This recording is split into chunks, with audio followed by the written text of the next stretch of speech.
यह देश गुलाम था, औपनिवेशिक दमन का शिकार था। उस समय अभिव्यक्ति की स्वतंत्रता नहीं थी।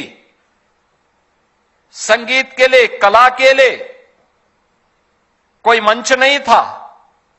उस कालखंड में उन्होंने भारतीय संगीत को वैज्ञानिक आधार दिया, शास्त्रीय अनुशासन और सुव्यवस्थित पाठ्यक्रम उस समय उन्होंने प्रदान किया और राग, ताल वर्गीकरण, कर्मिक पद्धति और गुरु शिष्य परंपरा को आधुनिक शिक्षा से जोड़ने का जो अभिनव कार्य किया, यह केवल एक शैक्षणिक प्रयोग नहीं था, अपितु भारतीय संस्कृति को आत्मसम्मान, आत्मगौरव और एक स्थायित्व देने का एक ऐतिहासिक प्रयास या पंडित विष्णु नारायण भातखंडे जी के द्वारा उस समय प्रारंभ हुआ था।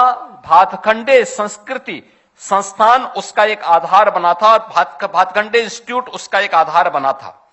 और आज मुझे प्रसन्नता है कि प्रधानमंत्री मोदी जी के प्रेरणा से, उनके मार्गदर्शन में अपनी विरासत और अपनी जड़ों को ढूंढने का जो प्रयास देश के अंदर पुनः प्रारंभ हुआ है, आज उन्हें सबको एक नई पहचान मिल रही है, भारत में भी मिल रही है और वैश्विक स्तर पर भी मिल रही है।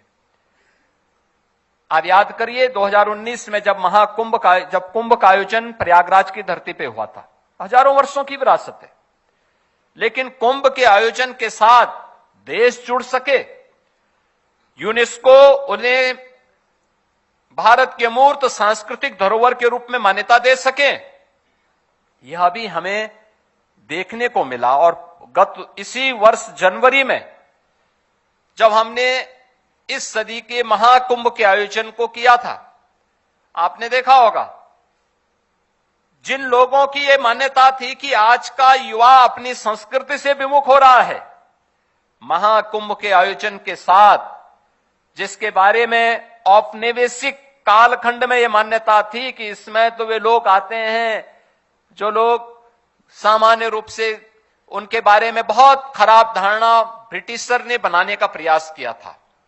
लेकिन महाकुंभ 2025 के आयोजन के साथ जो भी जुड़ा होगा उसने देखा होगा कि इस आयोजन में 66 करोड़ से अधिक श्रद्धालु आए थे और इसमें से सर्वाधिक संख्या युवाओं की थी। सबसे बड़ी संख्या युवाओं की इस आयोजन में आई थी। न केवल भारत के हर कोने से बल्कि दुनिया का हर युवा इस आयोजन के साथ जुड़ने का उत्सुक था।